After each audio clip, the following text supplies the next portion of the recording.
Good day, good people. Welcome to another purpose-filled episode of Lessons for the Journey.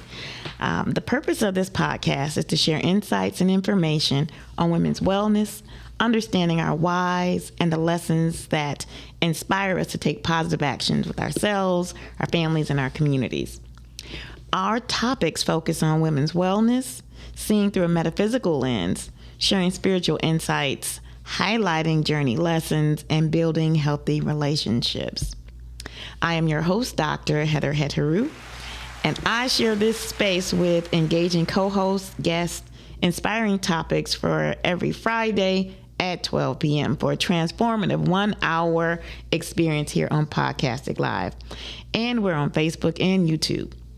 You can expect deep, thought-provoking conversations on self-discovery and personal growth, special guests, locations, events, people, and polls, co-hosts sharing wisdom and life-changing insights, a powerful blend of spiritual, metaphysical, and wellness lessons, tools and strategies to help you elevate your mind, your body, and your spirit. Our show is produced by Chantel Mosley of Podcastic Studios. Our co-hosts are Mahat Sabah, Mary E. Bayou, Nicole S. Miller, and special appearances by Dr. Calvin T. Mann. If you are seeking clarity, healing, personal empowerment, then this podcast is for you. You get to tune in, engage, and transform because your journey of self-discovery with us starts now. So what I need for you to do is get prepared. So I need for you to open your mind. I need for you to get your journal, your diary, your notebook, your ink pen, because today is our first Friday healing discussion. And this wellness is going to really impact you. And so you're going to really want to write some things down because you're going to need to follow the breadcrumbs. Okay. So we need for you to get ready, tune in, engage. Let's go. All right, so we are, our co-host Mary Bayou will be joining us in just a few minutes, but I want to talk a little bit about the topic for today. So our topic is, it's in the oil, why this, not that. And so cooking oils, beyond their culinary uses, are imbued with metaphysical and spiritual significance, particularly in various traditions. Often, both cooking oils and essential oils are frequently associated with purification, healing, and spiritual connection. Today, we are highlighting cooking oils, mostly because of it has become an essential part of our cooking, and there is great debate about what is the best ones to use. If you cook and enjoy cooking for yourself and your family, we're going to give you some deeper insights at what and where you may need to look for this deeper work so that you can make the best choices for your family. So there are special health risks associated with connecting to how we eat, what we eat, and how we prepare our foods. So I need for you to keep an open mind and take notes and find the path that best resonates with you. So Mary is going to really give us a different type of education. You know, she is our physician, our physician that gives us some deeper insight because she is one who has the deeper insight. It's not just surface for her. It is our overall health and those things that contribute to our health. But clearly having us be the master of our own health and healing. And so I'm so excited that she shares our first Fridays with us. And as she joins us, I really want you to understand and listen very carefully because there is risk associated with being different. There is risk associated with sharing the information that we share. And we are here because of the lesson for the journey is not just for us, but it is for you. This is our lessons and your wisdom. So we need for you to process that. We need for you to absorb the information. And here's a good statement, right? You eat the meat and chew and spit out the bones. And some people say eat the meat and chew the fat. Whatever you need to do, whatever is for you at this time in this season, we want you to take that in. Okay, so I'm gonna skip down a little bit, and when Mary comes in, she can talk about the oils that we need to pay attention to. I want to talk about it and look at it at of course, I like to look at things at the metaphysical and spiritual level. So cooking oils that we are going to talk about today, I think are super important. So I'm going to give you a few insights. So a lot of us have been using olive oil. And so I switch between olive oil and avocado oil.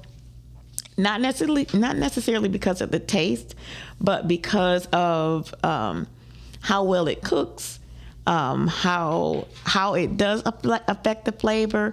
But as Muriel talked to you about some of the other oils that we use, so over my years, I have been a big vegetable oil user. I've been a big canola oil user. I went to peanut oil. I went to coconut oil.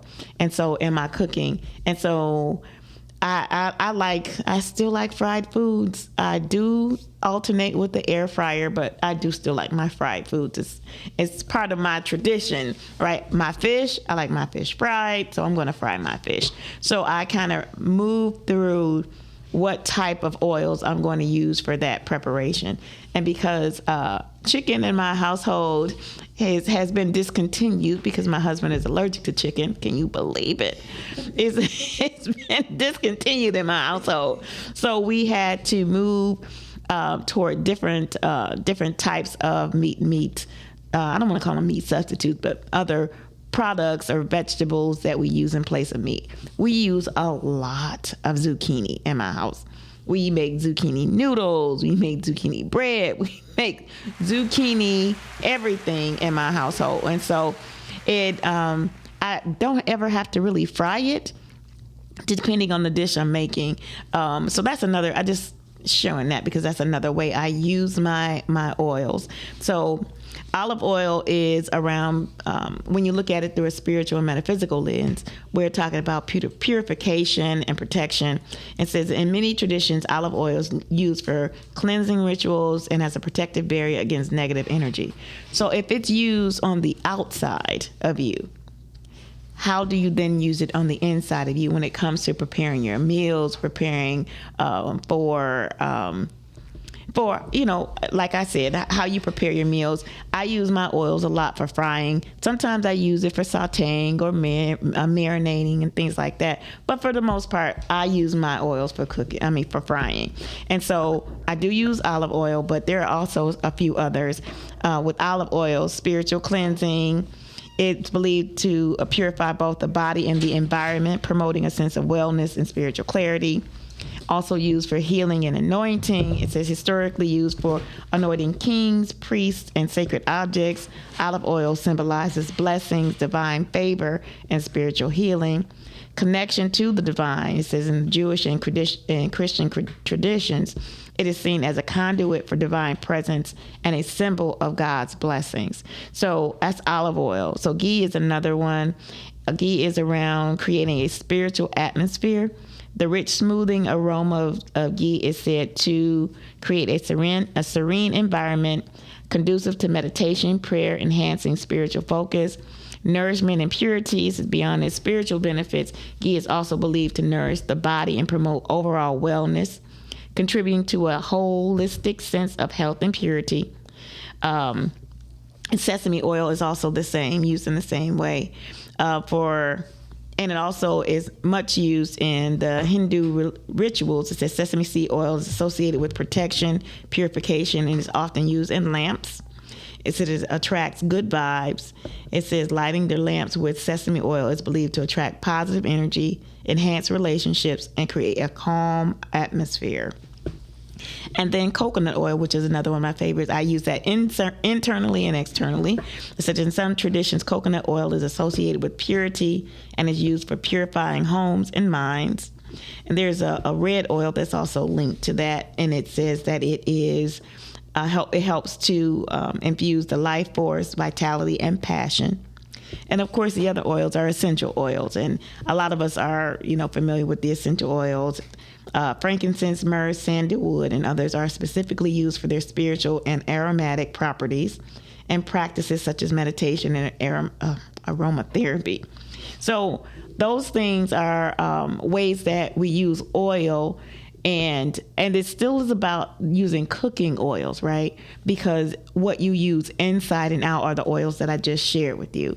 That of the higher vibration oils, these, it depends on how you're using those oils too. But as you're preparing your food, or for me, frying my food, you might use it as a marinade. But however you use your oils, how you ingest it, and the intention behind that is going to be really, really important. So we'll swing back around to that. Mary just joined us in the studio. Hi, Mary. Hey. Right. We need for you to put your headphones on. Yeah. So I was just sharing a little bit about what I consider our part 2 conversation around how the various cooking oils are used in a spiritual, metaphysical way. But we do want to have you jump right in and talk about some of the cooking oils and how we got to this conversation around what's in the cooking oils and why we want to eat this and not that. Exactly. Happy to share with you all about some of my thoughts about eat this and not that. I want to take you through just a brief understanding of why we are coming to this place and exactly why I'm choosing to speak on this. Oils and fats are ubiquitous in our diet. They are in everything. And so we got to be careful because there are certain oils, the most prevalent of them are, many people are unaware that they are linked to petroleum products, and that's why you want to get them out of your diet. And let me explain to you what those are. I just want to give you a brief. Vegetable oil of any sort, corn oil, soy oil, sunflower oils, peanut oils. They are produced with, manufactured rather, with a chemical called hexane. And hexane is used in the petroleum industry. I know you've heard of a process called fracking. What it helps to do, it helps to separate oil from the substance that is bound to. And so there's no way to completely remove that from the product once it has been used to extract oils from it. And so hexane is a product of the petroleum industry, and it is used in the preparation of cooking oils that are on our store shelves. Wesson, Crisco, all the big brands, they all use it. And so does it show up, does it show up as another name, or do you look on the label and it says hexane? No, it won't show up on the label because it is used in the manufacturing. And so they don't consider it an ingredient, but there are lots of things that are ingredients that don't show up in the labels. Yeah, it's kind of a trick that is used in food industry, particularly processed foods. They're kind of like catalyst or something like that to start another process, and so they don't have to name it as an actual ingredient. And there's no way to completely remove it from the product. Wow. Okay. Okay, and so what happens is these products are decolorized, deodorized, and are rancid, even on the store shelves. They have just been deodorized. Yeah. So I just wanted to tell you that part about seed oils. Get that out the way. Let's talk about the good stuff. There are lots of healthy fats and oils, and including saturated fats. And I know people say, what? Saturated fats? Fats that are solid at room temperature are the healthiest. They contain a lot of benefits. Number one, they're heavily they're good sources of vitamins A, E, D, and K. And those vitamins, fat-soluble vitamins, are very essential to our immune system hair, skin, nails, the total integumentary system, and that's what we call the hair, the skin, and all of that. But immune function is huge, okay? Yep. And so those would be saturated fats. We're looking at animal fat of any type. That be lard, tallow, butter, ghee, and people say lard. What? Lard is old school. Lard is old school. Lard is old school. Let me tell you, a lot of these saturated fats were demonized back in the 1950s. As sugar was rising, there is a sugar cartel. I don't know if you guys are aware of that. There's something called a sugar cartel. And sugar was on the rise, and they found a way to, as they were moving fat from the diet, they were replacing it with sugar. And wow. Yeah, there's an infamous researcher. His name is Ancel Keys, and he was a major player in that process. Harvard University was even implicated because they falsified a study that implicated saturated fats in having a role in increased heart disease, which was not true. It was sugar all along. However, fats, like I say, they removed fats and sugar took its place. If you remember back in the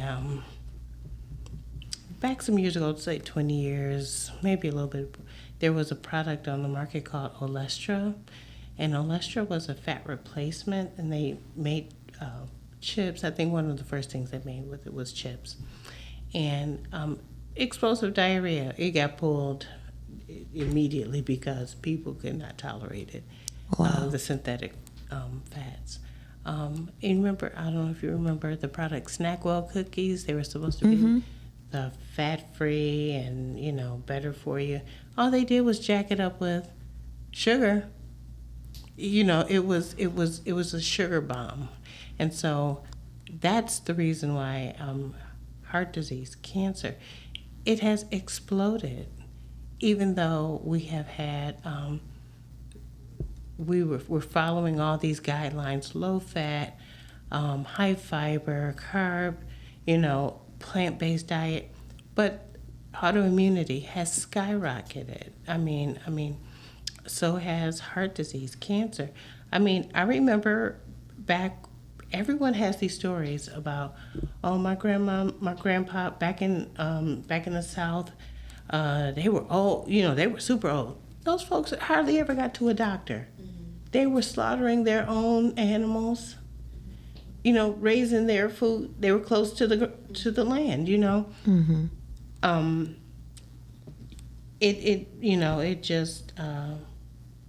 They cooked with. I remember my grandfather.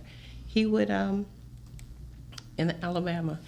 My cousin, he and one of our older cousins lived together in their later years, and they would line their baking dish with lard and put the biscuits in there to bake it, Right. And that was their thing. That's what they knew. They were well into their 80s, Right. And this was the way that they ate. And so we got introduced with some things like Crisco. Let me just give you just a very brief story to drive the point home.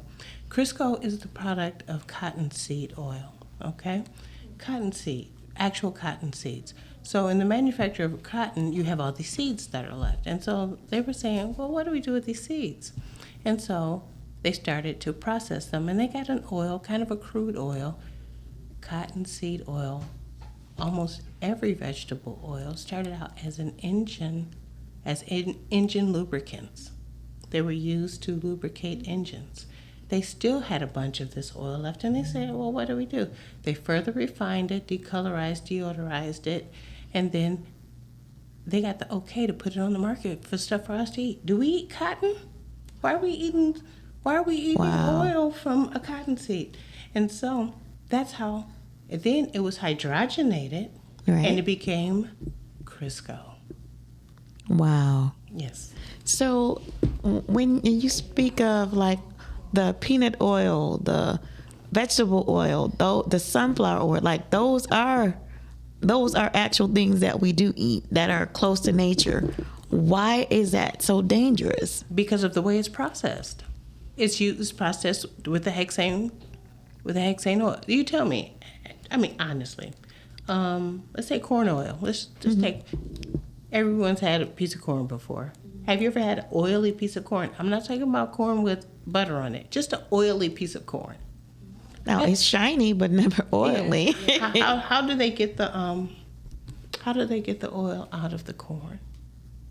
That's a good question. It is a good question. It's mashed.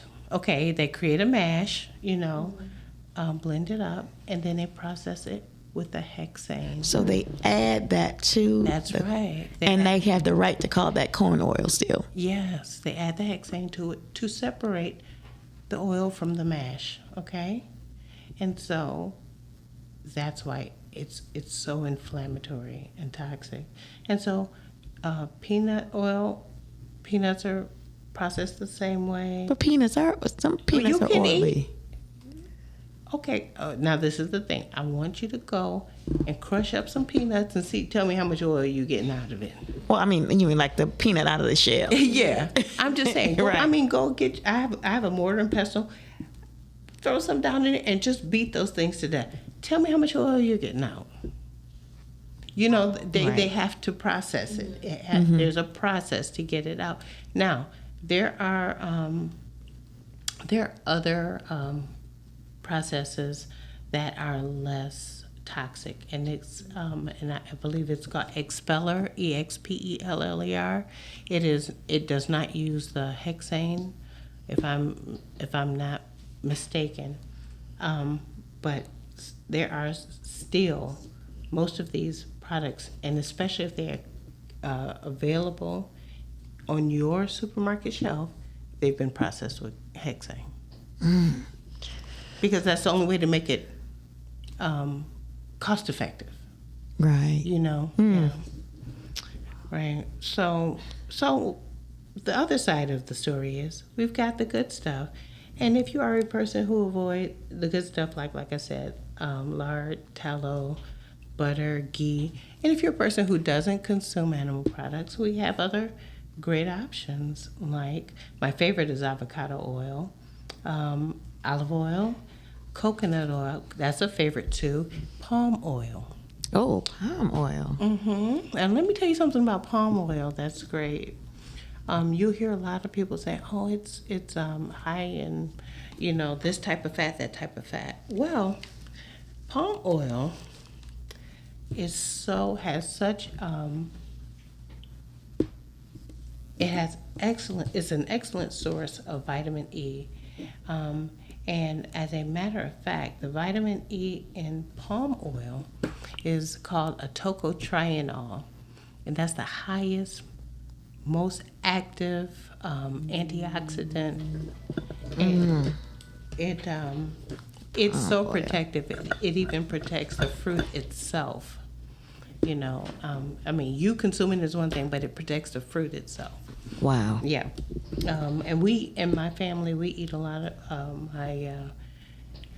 my husband's family, and they're from Liberia. And so, my ex-husband, but still, it's, lots of years. And we eat lots of food with palm oil. And I took a dish to a class of mine. It was a nutrition class, and it's called palm butter. Palm butter. Palm butter, and it's really delicious. But where do you get it though? You can get it's easily available. There are lots of African stores around here.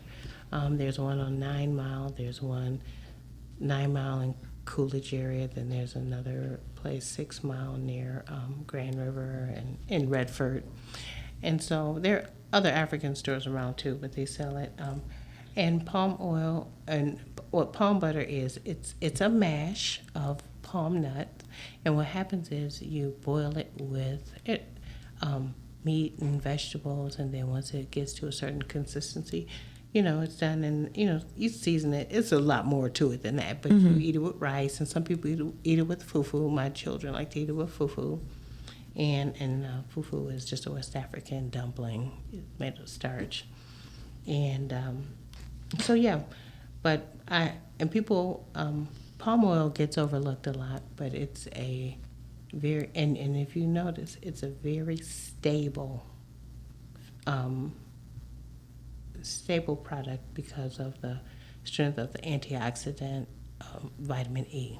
So is it shelf stable, or yes. it has to be in the refrigerator? No, it's shelf stable. Oftentimes what happens is if I buy palm oil or palm butter from the store, it comes in a can, I'll boil it, I'll cook it, and then what happens is the oil rises to the top, and I separate the oil and leave the palm butter behind and add my meat and vegetables to the palm butter. Oh, okay. And the oil itself you can use the oil for, you can use it for cooking, you can use it for skin product, you know, you can use it for your skin, hair products. Like I said, there's a really active form of vitamin E, so it's really good. Multi-use. I Yeah. like that. Yeah. And so, and then coconut oil. I love coconut oil. One of the properties of coconut oil that I really love is that it's antifungal.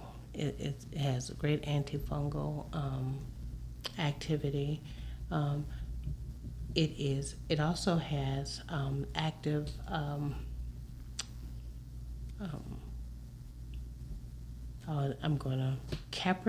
caprylic acid and capric acid. Those help really. They're really active for brain function. They help to. I'm just pulling this information from my brain, but those are. There's that word, ketone. They help with ketone formation, and ketone formation helps to regulate and your glucose, the way your body Wow. metabolizes glucose. It helps with brain, and I need some capric and caprylic acid right now because I'm trying to pull this out. But anyway, coconut oil is excellent for that. And ketones, your body prefers to run on ketones. We constantly are consuming bread and sugars and carbs. We prevent ourselves from getting into ketosis, metabolic ketosis, but coconut oil gets you there quicker. Wow. Yeah. Hot dog. Yeah, because that's my husband's conversation about his meal plans. Mm-hmm. How he prefers or he desires to be in ketosis. He's always talking about that. It makes you burn. It makes faster. you exactly. It's so efficient. You know, ketones are very efficient for energy production, and your body really prefers it, and it gets you out of that glucose, loop, and the insulin spikes that comes with it, yeah. And so, does it matter how you use the coconut oil for that? Well, coconut oil, and that's another one of those multi-use products. Like Ms. Mary, what do you mix the coconut oil with, or what is it best taken with? You can use coconut oil any way that you use any other oil. You can use it for frying. You can use it. Yeah, you can make dressings with it. You can do any kind of way. Add it to. This is another tip.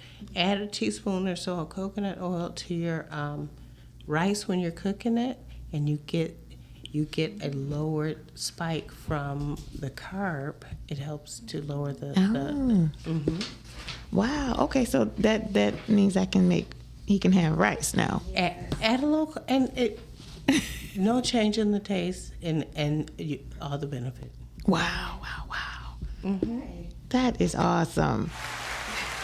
Because that the debate around butter and margarine. Oh well, there's hands down hands down, margarine is absolute garbage. It was invented as it has the same background as the Crisco. It was a way to use junk oil and turn it into something resembling something that we knew before. Crisco was used they made Crisco to replace lard. Margarine was made to replace butter. There is no comparison, absolutely no comparison. Wow. And margarine, it is implicated with increased heart disease. And the other thing that it doesn't provide, let me tell you another thing it doesn't provide. A lot of the seed oils that I talked about, including we can include margarine and seed oil because it's made from primarily vegetable oil and other junk. But what those do is it's a missed opportunity. When you could if you're eating the seed oils and the margarines, when you could be taking in the saturated fats, the olive oil, the avocado oil, the coconut oil, palm oil, you're missing the opportunity to get life-saving and life-preserving cholesterol. Ask me about that. What is cholesterol? Why are we trying to lower cholesterol? Right. Let me tell you, that's another part of that that fake medicine thing that came about years ago. Statin drugs were invented in the late 80s. And everyone who had blood pressure issues, anything. Yep. Statin drugs have been the most lucrative and successful medication on the market because cholesterol is implicated with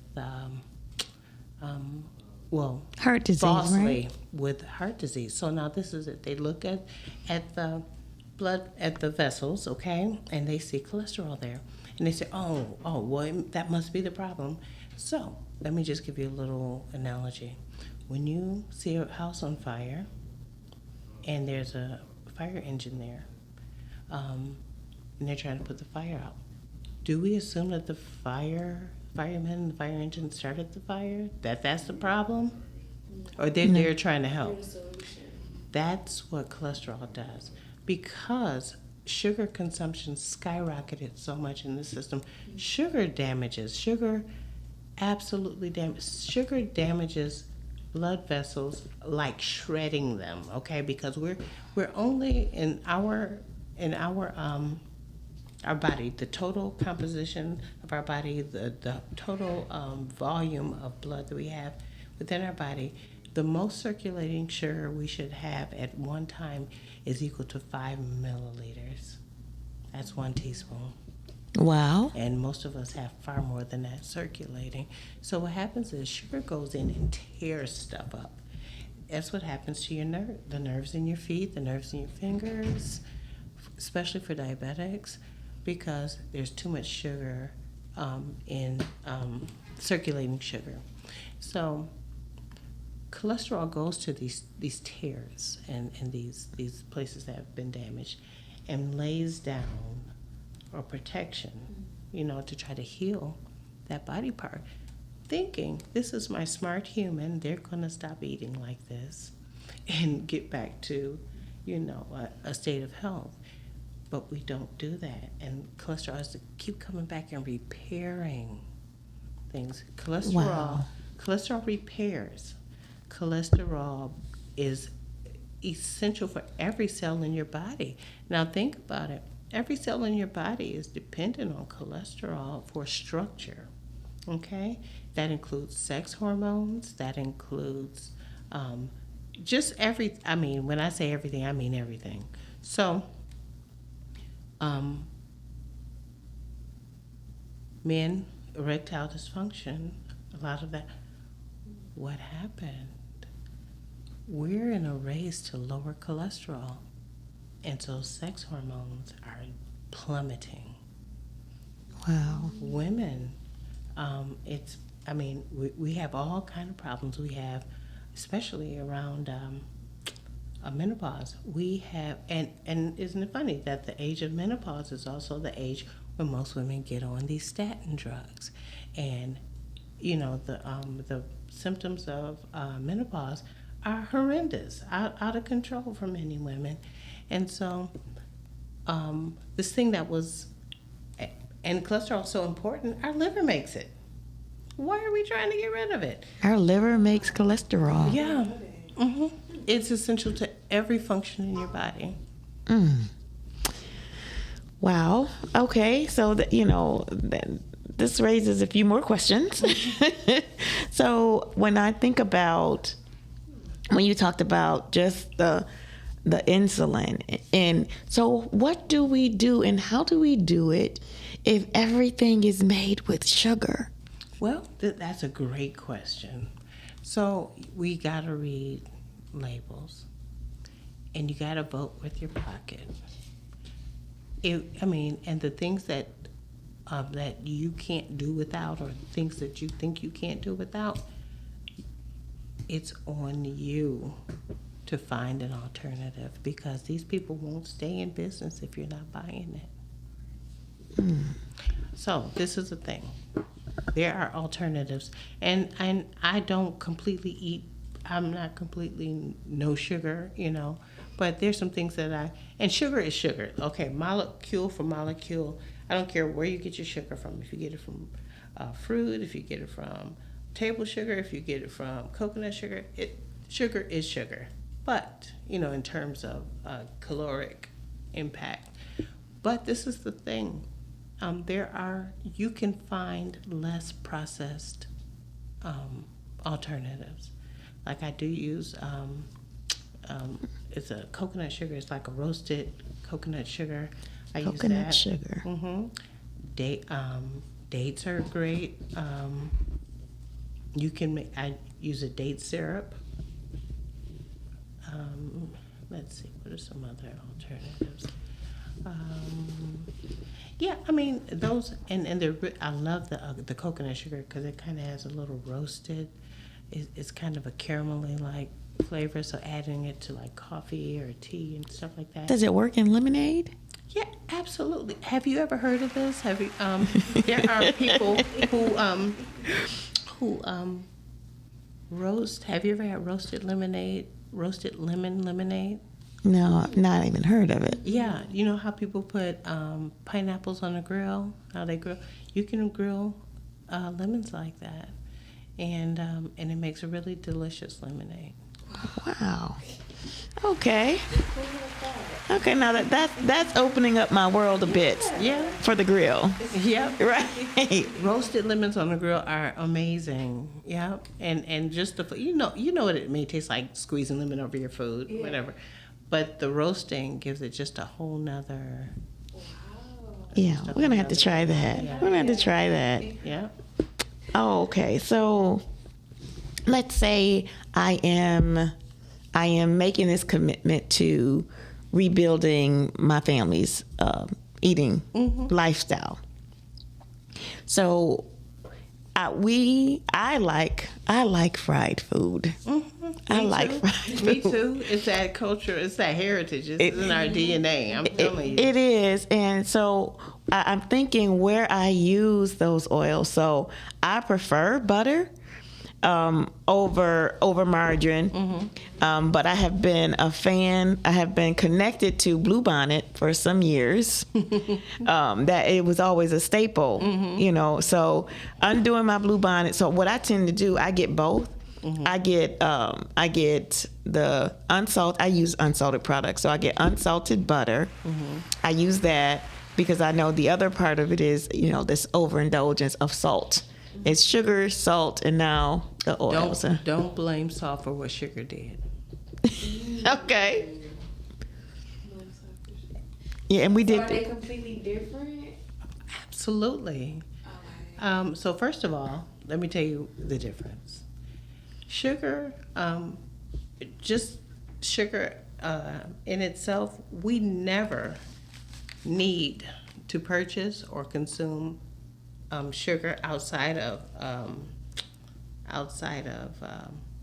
what our body produces. Our body produces all the sugar that we need.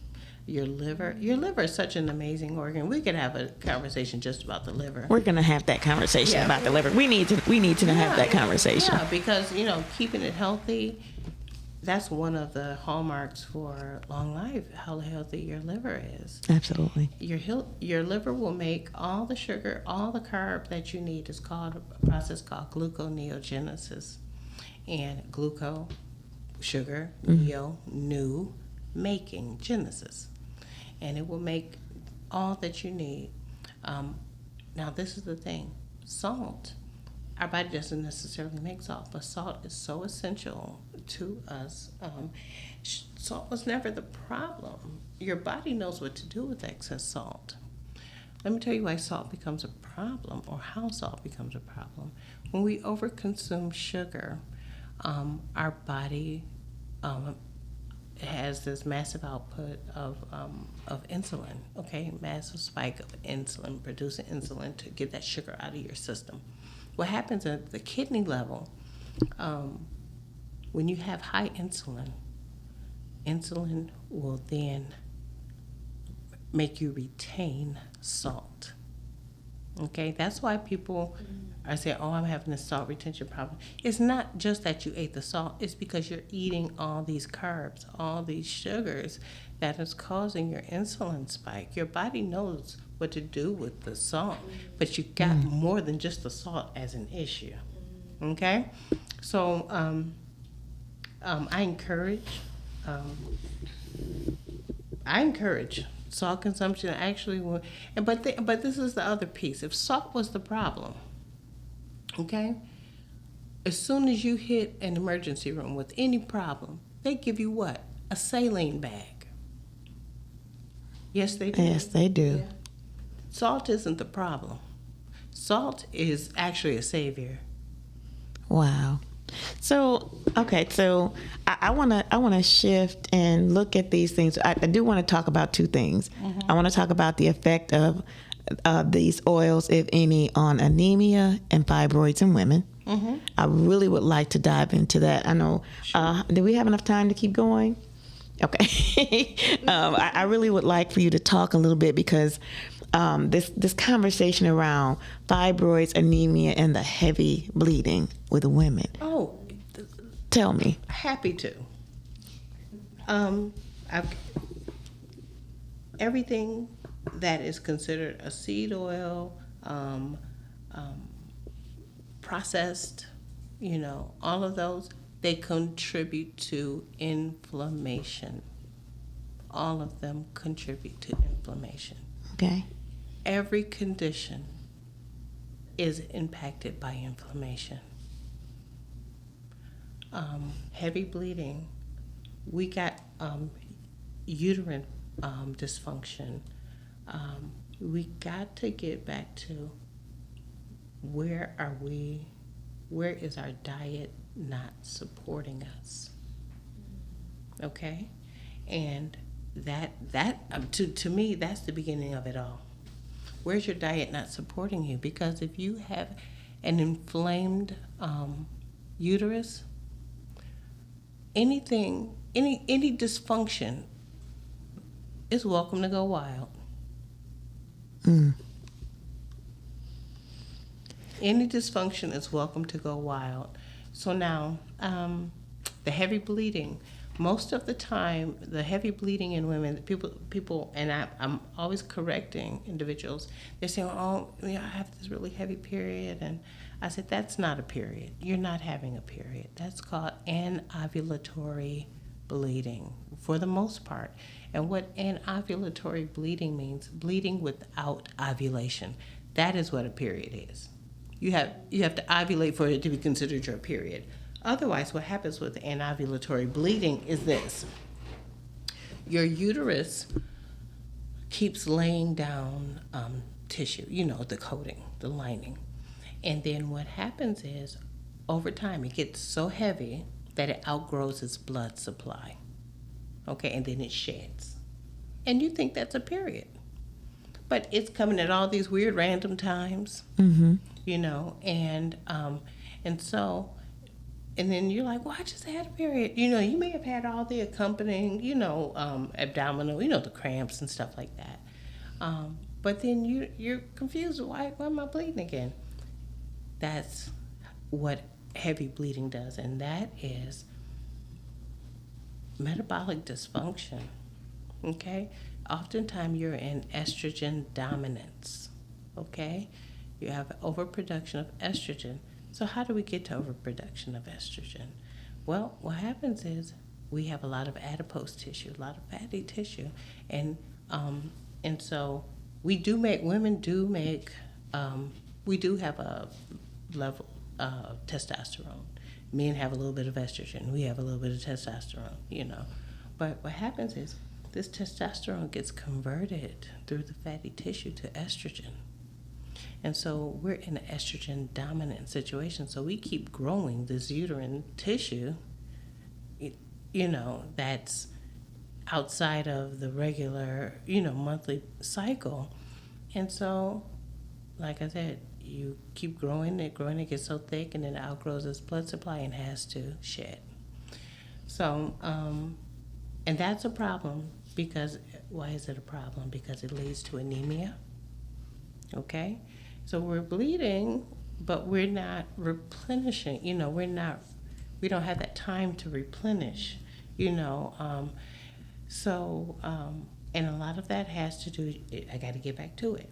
Seed oils and processed foods are actually dead foods. They're taking the place of the foods that could be repairing,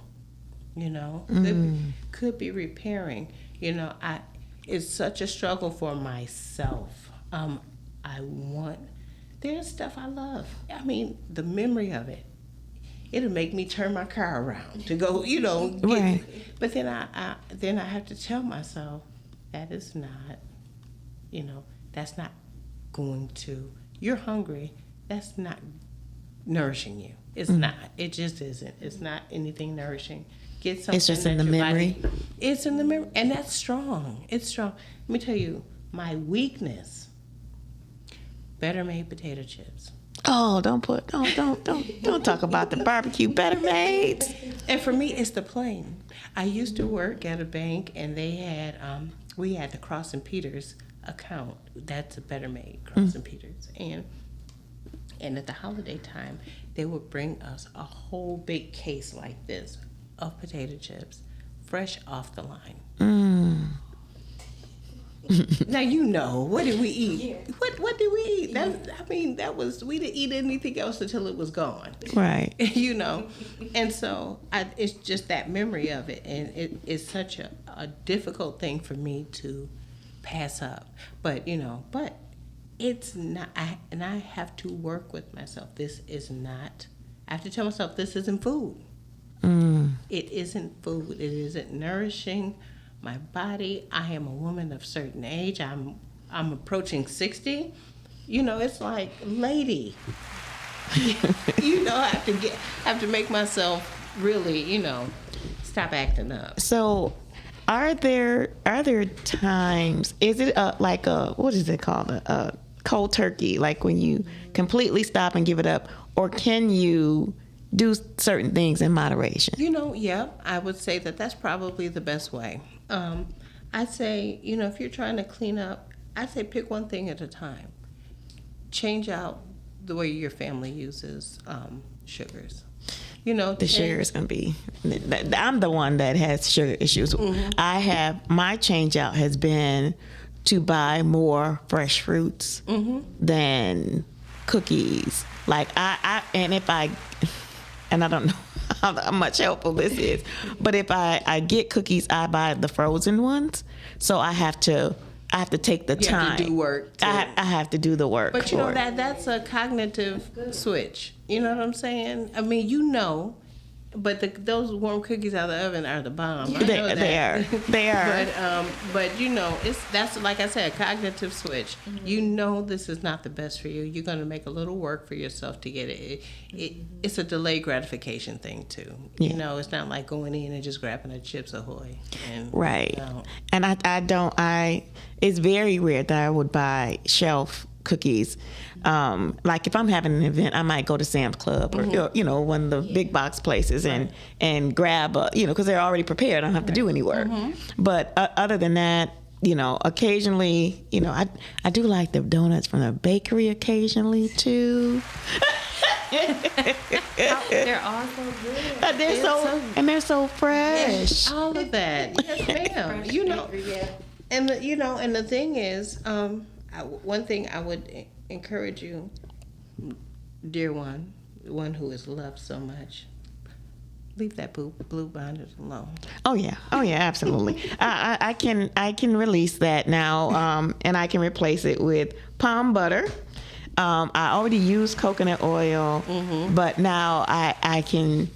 So I use small quantity because it's expensive. So I have to navigate my budget. Sure. So I just started integrating avocado oil. So I'm going to see how that works in our household. I love it. It's so neutral. It's great for frying. Yeah. Yeah. I've had it. I had some potato chips that were apple cider vinegar and avocado oil. They were cooked in avocado oil. Those chips were so good. And I caught them on sale, so I was really doing good then. Yeah. I should have got more of them while they were on sale. Right. They were like 2 for $5. Yeah. Now they're actually $5. They're $5 a bag. And they're smaller bags, but I do like that. And that, to me, I'm able to switch out my barbecue Better Maids for those. So, I'm conscious and I'm doing it, like you said, I'm trying to switch those things out one thing at a time. So especially when we're in this season of all the berries and the plums are in season and the peaches are in season and the watermelon. This is a good time to do it because there's so many good foods out there, with it being summer. Yes. You can get your palate updated. Yeah, and so I just want to quickly, I want us to kind of flip and look at the spiritual and the metaphysical parts of the things that we talked about. So as we're looking at the oils that we're intaking, I talked a little bit earlier about how they are used, spiritually and for what the uses that they have. But I want to look at some of the things that we're talking about because they're rooted in even just our lifestyle around fried foods, our lifestyle around the various oils. What, if you can give some insight or a thought into what is really under that?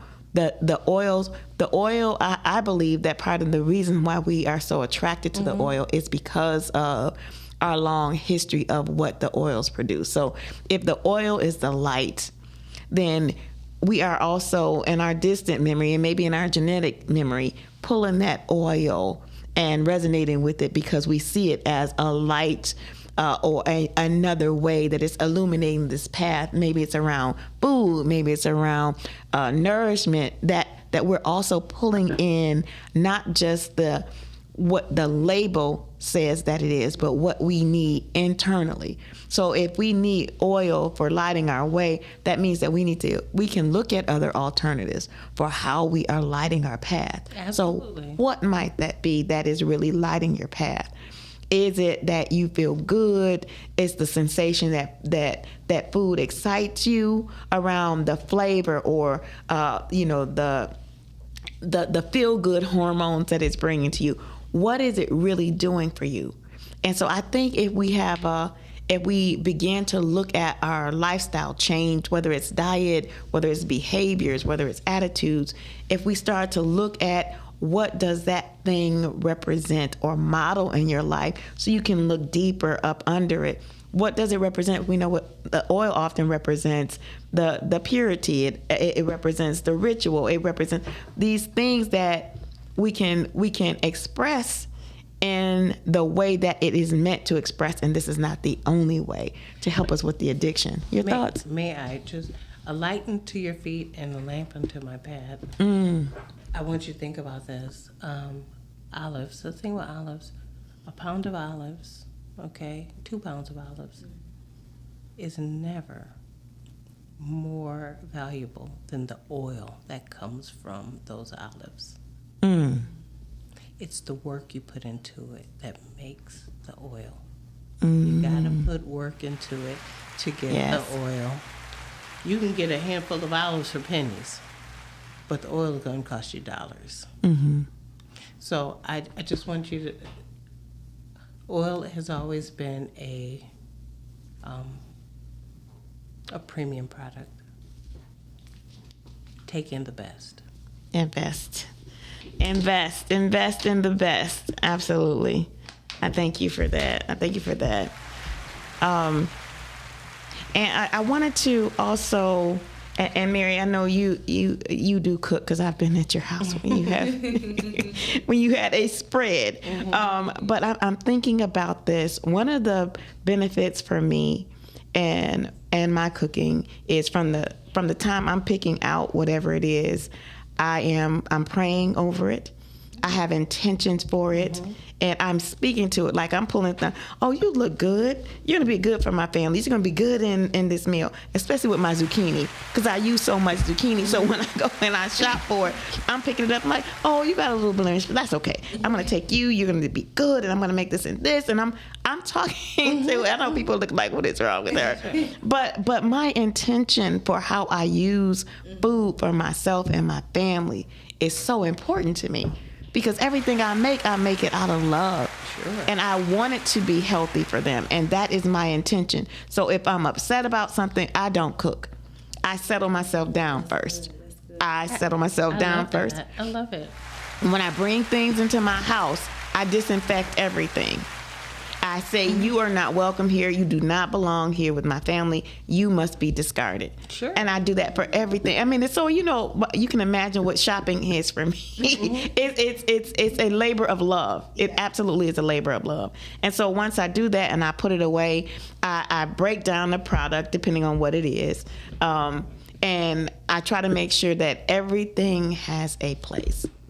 Because I want everything to be intentional. And so I know where everything is. And then when I'm cooking over it, sometimes I'm singing, I might be dancing and doing something crazy, but that is what I am infusing in my food. And my family, they love my food. And they think it's just because of, oh, this tastes good. I'm saying it not only tastes good, it's good for you because I put good into it. And so the work that you put into it. And like I said, I have eaten at your house. Listen. That makes a difference. And I know that if I'm coming to your house, you are already very intentional about how things are placed, what it tastes like, all of that. Yeah. Absolutely. This is something and one of the reasons why I cook, why I love to cook, why I enjoy people eating what I make, because I have this saying, stop eating food from people who hate their jobs. Ooh. Ooh, ooh. We go out and we eat, and people, have you ever looked at the back line or people making these food? They look miserable. Yeah. That is an excellent point. One quick thing. Mm-hmm. I wanted to talk about essential oils. There are food-grade essential oils. And two that come to mind are cinnamon and saffron. If you can, and this is just really quick, you can bring these into your diet. Cinnamon and saffron are both prosperity